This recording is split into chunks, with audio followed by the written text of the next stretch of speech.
하나님이여 나의 부르짖음을 들으시며 내 기도에 유의하소서. 내 마음이 눌릴 때 땅 끝에서부터 주께 부르짖으오리니 나보다 높은 바위에 나를 인도하소서. 김선아 지휘자님의 특성이 있은 후에 당회장 조목사님께서 욥기 22장 강해로 말씀해 주시겠습니다.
성령께서 우리 가운데 계십니다.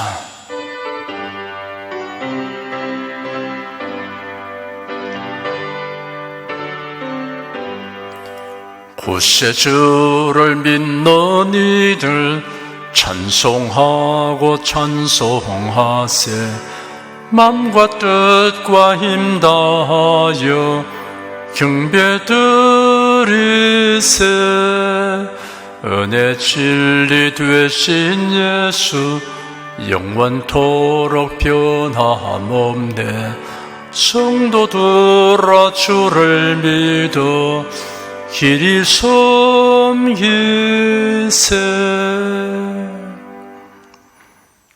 세상에는 환난과 핍박과 유혹이 많아도 우리가 그리스도 안에서 날마다 이김을 얻게 하시는 하나님 아버지께 감사드립니다.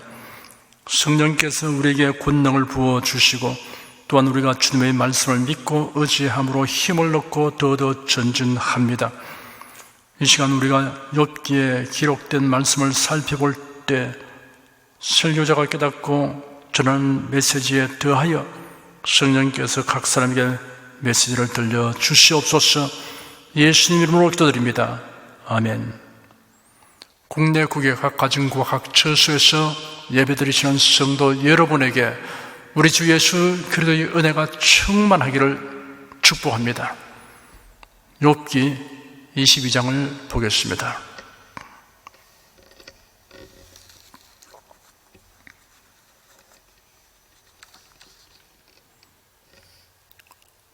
극심한 환난을 당한 욥을 위문하러 온 친구 엘리바스, 빌닷, 소발이 욥에게 회개를 촉구하는 충고를 하였습니다. 이에 욥이 반박하는 변론을 함으로 논쟁이 시작되었습니다. 2차에 걸쳐 논쟁했으나 결말이 나지 않고 3차 논쟁으로 접어들었습니다. 1절에서 3절까지 함께 읽겠습니다. 대만 사람 엘리바스가 대답하여 가로되 사람이 어찌 하나님께 유익하게 하겠느냐? 지혜로운 자도 스스로 유익할 따름이니라. 네가 의로운들 전능자에게 무슨 기쁨이 있겠으며 네 행위가 온전한들 그에게 무슨 이익이 있겠느냐? 이번에도 엘리바스가 먼저 공격의 포문을 열었습니다. 하나님은 사람을 의존하지 아니하신다. 사람의 도움을 필요로 하지 않는다. 인간은 하나님에게 손해를 끼칠 수도 없고 이익을 줄 수도 없다는 논지를 말했습니다. 사람이 의롭게 행하고 온전하게 행하는 것이 하나님에게 이익을 주는 것은 아닙니다. 사실 하나님께 영광 돌리라는 말도 사람이 어떤 행위로 하나님이 가지신 영광의 보탬을 드리라는 것이 아니라 하나님의 영광에 합당하게 행동하라는 의미입니다. 그러나 하나님을 기쁘시게 하는 것은 차원이 다른 이야기입니다. 우리가 하나님의 말씀을 믿고 순종하면 하나님이 기뻐하십니다. 전도하고 헌신하면 기뻐하십니다. 성도답게 말하고 행동하면 기뻐하십니다. 바울 사도는 말하기를 그런즉 우리는 그하든지 떠나든지 주를 기쁘시게 하는 자 되기를 힘쓰노라 하였습니다. 4절, 5절, 2절 읽겠습니다. 하나님이 너를 책망하시며 너를 신문하심이 너희 경외함을 인함이냐? 네 악이 크지 않느냐? 네 죄악이 극하니라. 엘리바스는 욥이 하나님을 경외하지 않았기 때문에 하나님을 책망하고 신문하시는 것이라고 단정했습니다. 엘리바스는 환난은 죄에 대한 하나님의 징벌이라는 단순한 논리를 욥에게 적용시키고 있습니다. 환난의 이유는 그리 단순하지 않습니다. 다양한 경우들이 있다는 사실을 무시하고 한 가지 논리로서만 적용하려고 하면 오판하게 됩니다. 우리는 변경할 수 없는 것과 있는 것, 적용할 수 있는 것과 없는 것이 무엇인가를 알아야 합니다. 하나님의 정하신 법과 원리는 사람이 바꿀 수 없습니다. 복음의 본질은 바꿀 수 없습니다. 복음은 하나뿐입니다. 성경대로의 복음이 아닌 다른 복음이란 있을 수 없습니다. 복음은 사람이 창작한 것이 아닙니다. 하나님께서 정하신 것입니다. 그러나 복음을 전파하는 방법과 수단은 상황에 따라 다를 수 있습니다.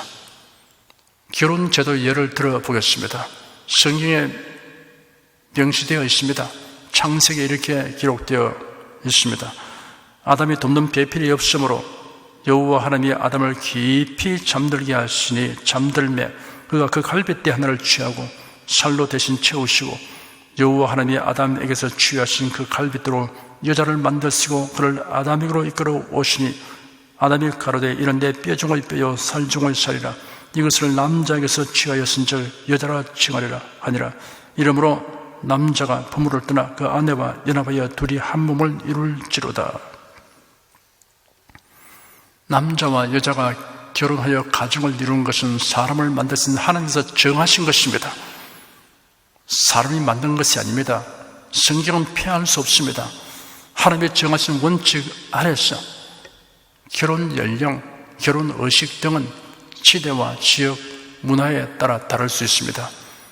100년 전과 지금을 비교해보면 혼인 연령이나 의식 절차에 큰 변화가 있습니다. 예전에는 20살 전에 결혼하였습니다.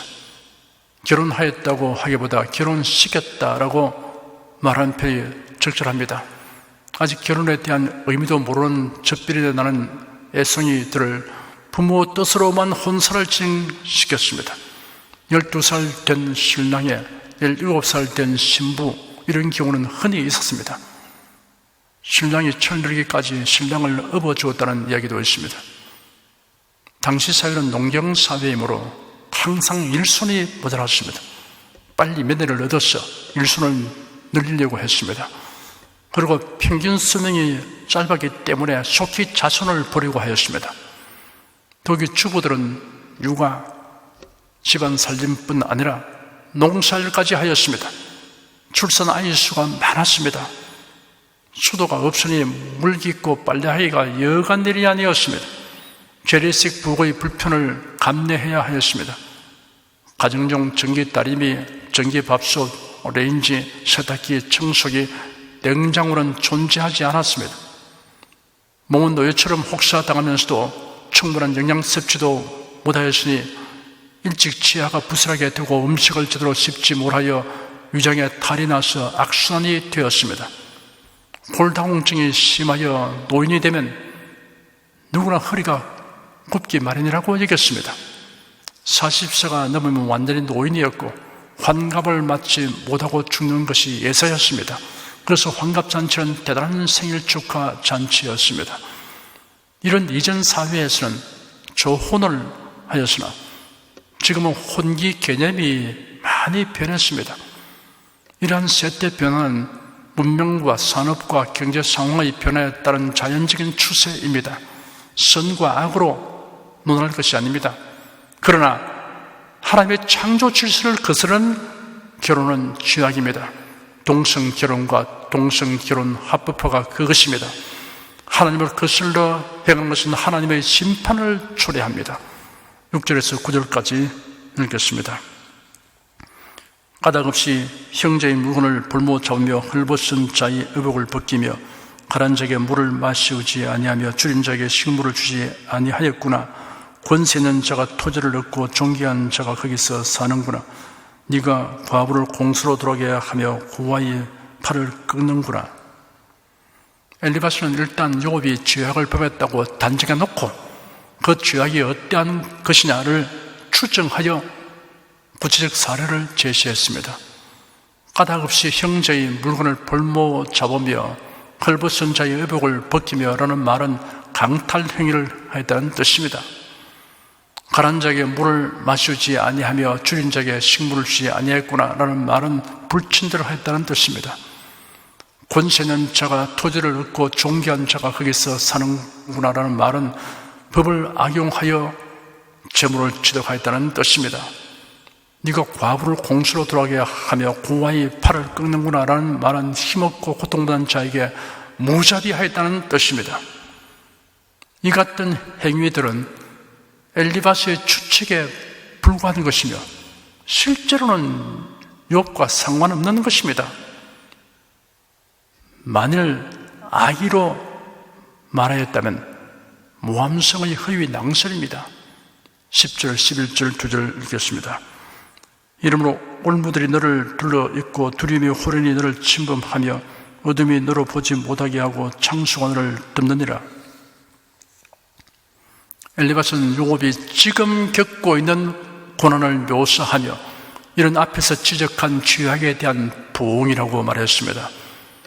잘못된 전제에서 출발한 논리는 그릇된 결론에 도달하기 마련입니다. 12절에서 14절까지 읽겠습니다. 하나님이 높은 하늘에 계시지 아니하냐? 보라, 별의 높음이 얼마나 높은가? 그러나 네 말은 하나님이 무엇을 아시며 흑암 중에서 어찌 심판하실 수 있으랴? 빽빽한 구름이 그를 가리운 저 그가 보지 못하시고 궁창으로 걸어다니실 뿐이라 하는구나. 엘리바스는 별들을 만드신 하나님은 별들을 초월해 계신다라고 말하여 하나님의 절대적 초월성과 위대하심을 증언했습니다. 그래야 하나님에게 숨겨질 것은 어디에도 없으니 하나님이 욥의 행위를 정확하게 감찰하시고 징벌하신 것이다 라는 결론을 이끌어내려고 하였습니다. 욥을 향하여 그런데 욥 자네는 하나님이 무엇을 아시며 어찌 심판하실 것이냐라고 말하는구나 라고 말하여 욥을 무지하고 어리석은 자로 규정했습니다. 그런데 사실은 엘리바스의 지적한 것과 다릅니다. 엘리바스의 주장은 욥의 말을 왜곡한 것이지 욥은 실제로 그런 말을 하지 않았습니다. 이신론자, 자연신론자들은 천지를 지으신 창조주는 이 세상에 관여하지 않으시고 초월하여 계신다라고 말합니다. 엘리바스는 욥이 이러한 불경건한 자의 사고를 가지고 하나님을 모독하는 말을 하고 있다고 매도하였습니다. 남의 말을 제멋대로 해석하고 재단하는 사람들을 상대하려면 정말 힘듭니다. 15절, 16절, 2절 읽겠습니다. 네가 악인의 밟던 옛적길을 지키려냐? 그들은 때가 이르기 전에 끊어버리었고 그 터는 하수로 인하여 함몰되었느니라. 엘리바스는 욥에게 과거의 악인들이 행하던 행습을 따르고 고수하겠느냐라고 질타하였습니다. 엘리바스가 말하기를 하나님은 악인들을 일찌감치 큰 강물이 휩쓸어 가듯 시하여 흔적도 없도록 제거해 버렸다고 했습니다. 17절, 18절, 2절 읽겠습니다. 그들이 하나님께 말하기를 우리를 떠나소서 하며 또 말하기를 전능자가 우리를 위하여 무엇을 하실 수 있으랴 하였으나 하나님의 좋은 것으로 그 집에 채우시느니라. 악인의 계획은 나와 판이하니라. 욥이 변론 중에 그들이 하나님께 말하기를 우리를 떠나소서 하며 또 말하기를 전능자가 우리를 위하여 무엇을 할 수 있으랴라고 말한 것은 불경건한 악인들에 대해 언급하는 것입니다. 그런데 엘리바스는 마치 욥이 하나님을 대하여 한 말처럼 내고하고 있습니다. 엘리바스는 악인의 계획은 나와 판이하니라 라는 말을 하여 자신은 욥과 달리 경건하고 의롭다고 주장하였습니다. 19절, 20절, 2절 읽겠습니다. 의인은 보고 기뻐하고 무죄자는 그들을 비웃기를 우리의 대적이 끊어졌고 그 남은 것이 불사람바 되었다 하느니라. 엘리바스는 재앙을 당한 욥을 의인들이 비웃으며 당연지사로 여기고 기뻐한다고 하였습니다. 엘리바스는 자기처럼 욥을 공박하는 자들을 의인이라고 여겨 이런 말을 하고 있습니다. 착각하는 것은 자유지만 그 착각이 착각하는 자를 미련하게 만듭니다. 21절에서 30절까지 읽겠습니다. 너는 하나님과 화목하고 평안하라. 그러면 복이 내게 임하리라. 청컨대 너는 그 입에서 교훈을 받고 그 말씀을 네 마음에 두라. 네가 만일 전능자기로 돌아가고 또 내 장막에서 불의를 멀리 버리면 다시 행하리라. 네 보배를 진토에 버리고 오빌의 금을 강가에 돌에 버리라. 그러면 전능자가 네 보배가 되시며 네게 귀한 은이 되시리니 이에 네가 전능자를 기뻐하여 하나님께 얼굴을 들 것이라. 너는 그에게 기도하겠고 그는 들으실 것이며 너희 서운한 것을 네가 갚으리라. 네가 무엇을 경영하면 이루어질 것이요 네 길에 빛이 비치리라. 네가 낮춤을 받거든 높아지리라고 말하라. 하나님은 겸손한 자를 구원하시느니라. 무지한 자가 아니라도 건지시니 네 손이 깨끗함을 인하여 그런 자가 건지심을 입으리라. 엘리바스가 자신들은 의롭고 욥은 하나님께 범죄한 자라고 규정하고 욥에게 적용하려고 교훈하는 태도로 이 같은 말을 했습니다. 이런 태도는 정당하지 못합니다. 하지만 이 구절들은 모든 사람에게 적용되는 귀중한 진리입니다. 21절에 너는 하나님과 화목하고 평안하라. 그러면 복이 내게 임하리라 하였습니다. 아담의 범죄로 인하여 죄인된 인생은 하나님과 원수된 자리에 있습니다. 그러므로 선결 문제가 하나님과 화목하게 되는 일입니다. 인간의 방도로는 하나님과 화목하게 할 수 있는 길이 전혀 없습니다. 그 길은 하나님에게만 있습니다. 감사하게도 하나님 인생들에게 그 길을 주셨습니다. 그 길이 예수 그리스도입니다. 예수는 내가 곧 길이다 라고 선포하셨습니다. 죄인이 하나님과 화목하도록 하기 위해 하나님이 치르신 희생은 엄청납니다. 하나님의 독생자를 보내셔서 화목 제물이 되게 하셨습니다. 로마서에 기록되기를 우리가 아직 죄인 되었을 때 그리스도께서 우리를 위하여 죽으심으로 하나님께서 우리에게 대한 자기의 사랑을 확정하시느니라.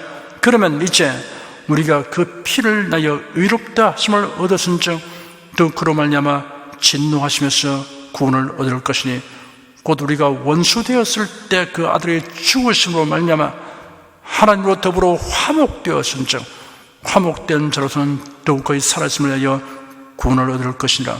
이뿐 아니라 이제 우리로 화목을 얻게 하신 우리 주 예수 그리스도로 말미암아 하나님 안에서 또한 즐거워하느니라 하였습니다.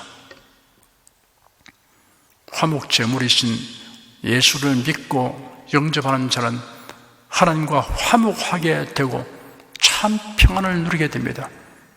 로마서 5장 1절에는 그러므로 우리가 믿음으로 의롭다 하심을 얻었은즉 우리 주 예수 그리스도로 말미암아 하나님으로 더불어 화평을 누리자 하였습니다.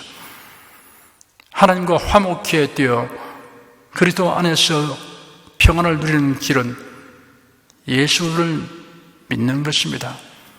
본문의 22절에 청컨대 너는 그 입에서 교훈을 받고 그 말씀을 네 마음에 두라 하였습니다. 하나님과 화목하게 된 성도가 명심하고 실천해야 할 것 중에 하나는 하나님의 말씀 듣기를 즐거워하고 그 말씀을 쫓아 사는 것입니다. 아브라함은 하나님 말씀에 순종하는 데에는 탁월하였지만 그도 빈당한 적이 있었습니다. 그가 사라의 말을 듣고 사라의 여종 하갈을 통하여 이스마엘을 낳았습니다. 그로 인해 다가온 불행은 지금도 후손들이 겪고 있습니다. 23절에 네가 만일 전능자기로 돌아가고 또 네 장막에서 불의를 멀리 버리면 다시 흥하리라 하였습니다. 전능자기로 돌아가라는 말씀이 성경이 강조하는 회개의 메시지입니다. 회개란 전능하신 하나님에게로 돌아가는 방향전환입니다. 회개의 메시지를 아예 귀를 막고 듣지 않는 자들이 있습니다. 니체는 무신론적 실존주의자로서 신은 죽었다고 외쳤습니다. 그는 미쳐서 죽었습니다. 볼테르는 오래지 않아 성경은 멸절된다고 예언했습니다.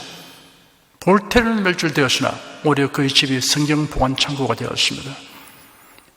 마르크스는 무신론적 유물론에 근거한 공산주의 이론을 제공하였고 레닌은 이를 정치적으로 적용하였습니다. 결국 그들은 수많은 사람을 억울한 죽음과 고통스러워 밀어넣는 장본인이 되었습니다. 전능자기로 돌아가는 길은 하나님의 계시를 떠나서는 누구도 알 수 없습니다. 성령에 계시된 예수를 알고 믿는 것이 전능자기로 돌아가는 유일한 길입니다.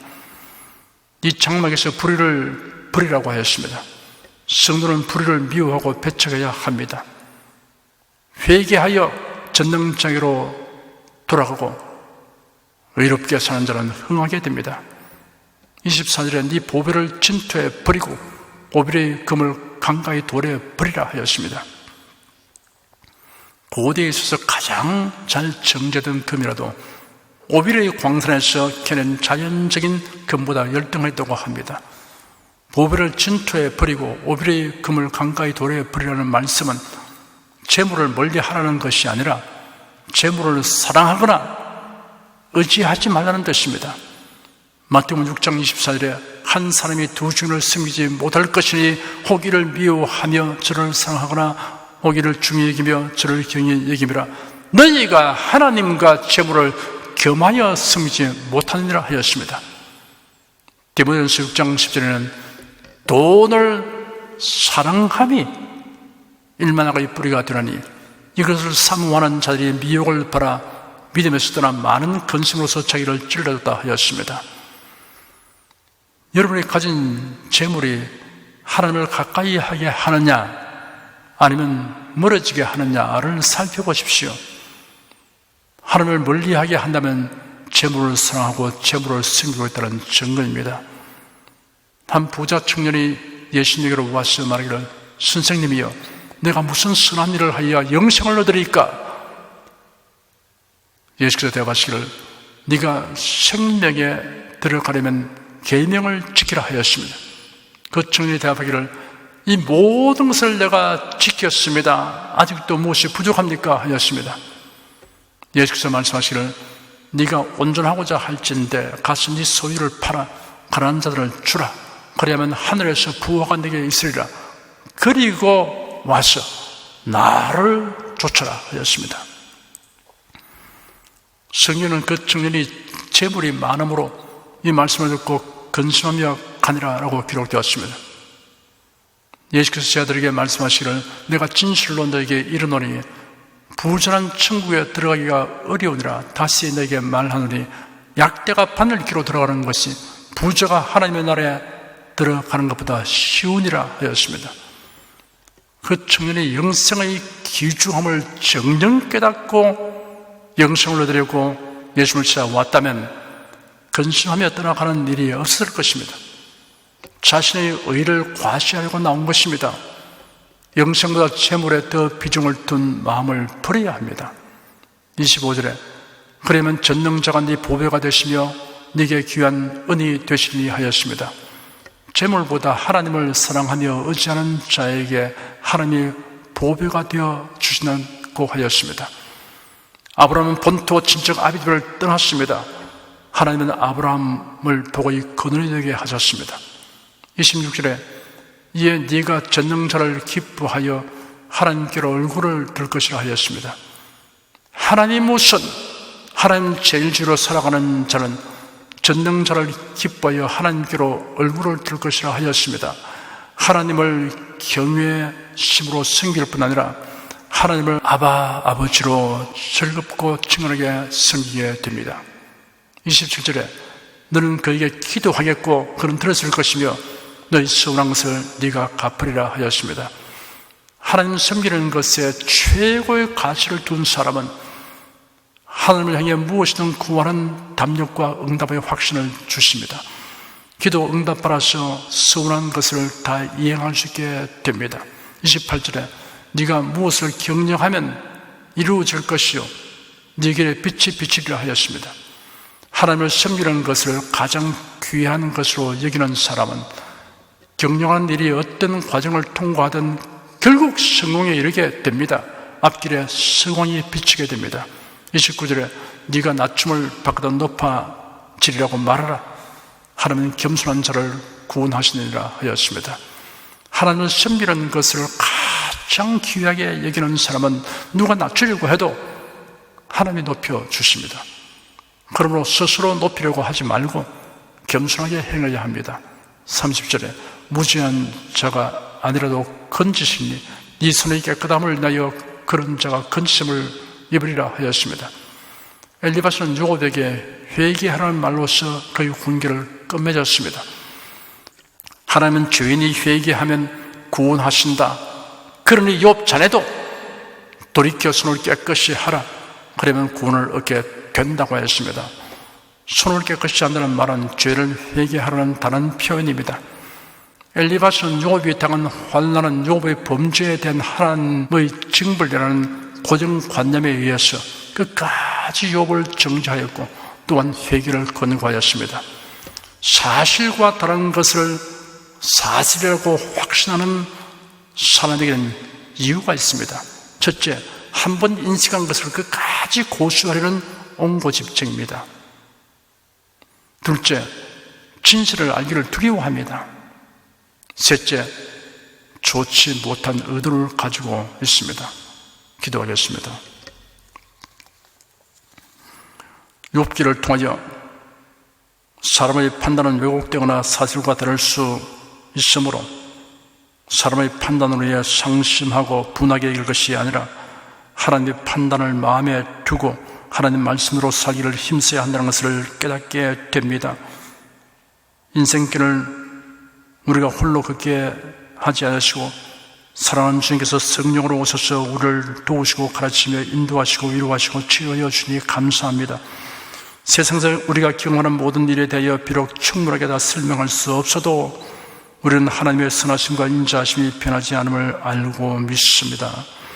온갖 고난에 대하여 우리가 충분히 이해하지 못하여도 하나님을 사랑하는 자고 그 뜻대로 부르심을 입은 자에게는 모든 것이 합력하여 선을 이루게 하시는 하나님을 믿고 인내할 수 있습니다.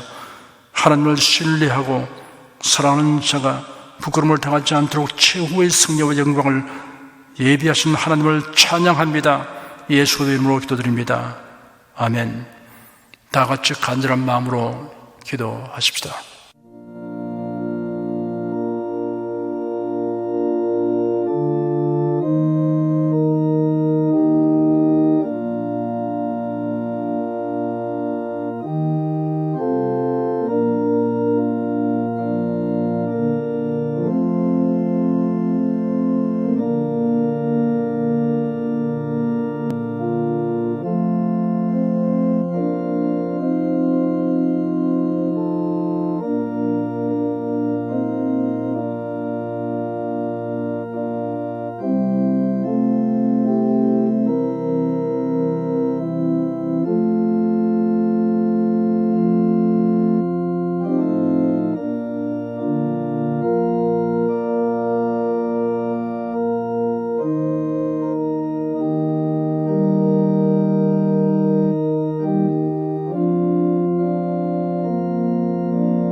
찬송가 253장 부르십니다.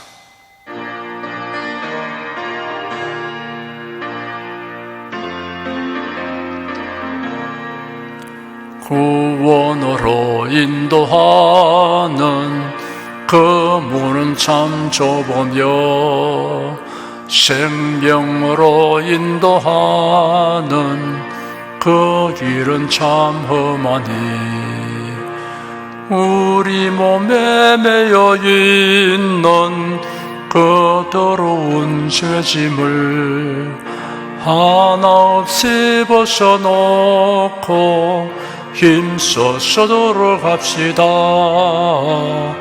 구원으로 인도하는 그 좁은 문 들어가 영생으로 인도하는 그 생명길 갑시다.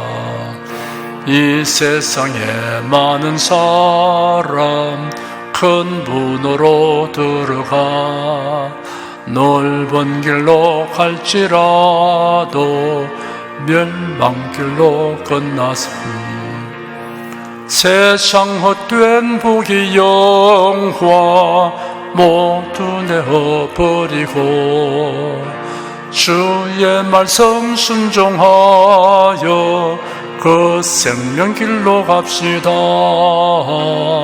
구원으로 인도하는 그 좁은 문 들어가 영생으로 인도하는 그 생명길 갑시다.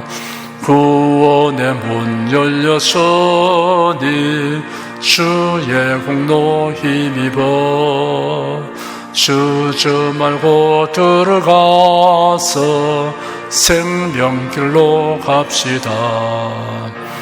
구원의 문 닫힌 후엔 들어가고 싶으나 한 번 닫힌 구원의 문 또 열려지지 않으리.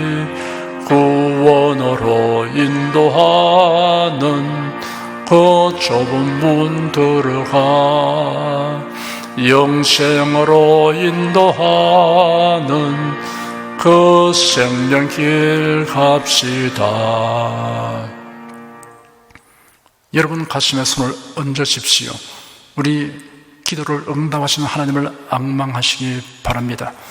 병약한 분들은 아픈데 믿음의 손을 얹으십시오. 주 성령께서 우리 가운데 임하여 계십니다. 예수님의 사랑과 능력과 대속의 은혜로서 우리를 치료하여 주십니다. 성령의 나타남과 능력으로 표적과 기사를 베풀어 주십니다. 나는 너희를 치료하는 여호와임이라. 예수께서 가르치시며 천국 복음을 전파하시며 모든 병과 모든 약행을 고치시니라. 너희 중에 병든 자가 있느냐 위하여 기도할지니라. 믿음의 기도는 병든 자를 구원하리니 주께서 저를 일으키시리라. 병 낫기를 위하여 서로 기도하라. 이러한 성경 말씀에 의거하여 우리가 하나님께 신주를 간구하오니 응답하여 주시옵소서. 너희가 어찌 뭐라면 구하지 않기 때문이라고 말씀하셨으므로 기도하는 담력과 즐거움을 주니 감사합니다.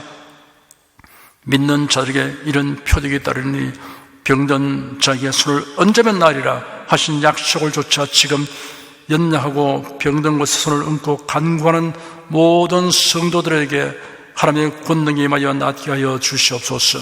병들어 고통하는 친족과 교도를 위하여 기도하오니 불쌍히 여기시고 치료하여 주시옵소서. 모든 병과 모든 약한 것을 고치신 예수님께 간구합니다. 상한 몸, 병든 몸을 고쳐주시옵소서. 뇌, 구강, 혀, 척수, 갑상선, 임파선, 뼈, 골수, 인대, 관절, 디스크, 근육, 신경, 혈액, 혈관, 피부를 고쳐주시옵소서.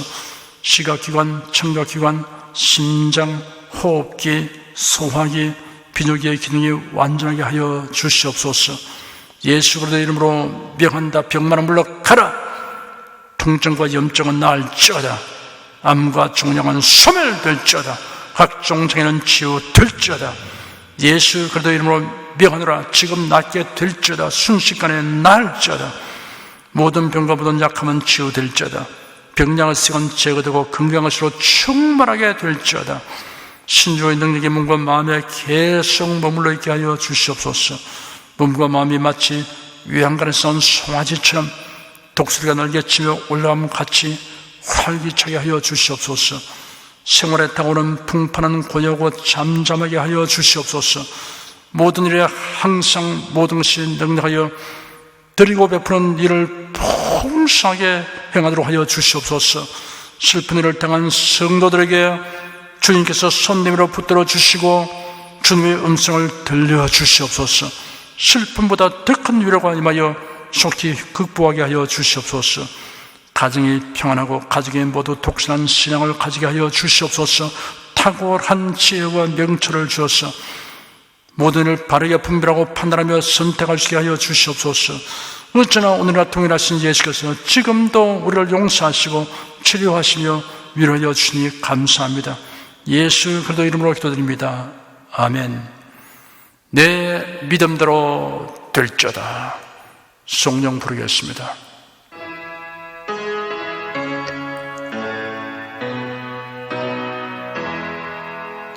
성부 성자 성령께 찬송과 영광 돌려보내세.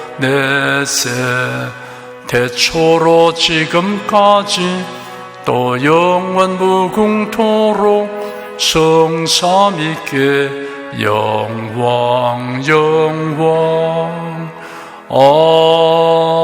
아멘.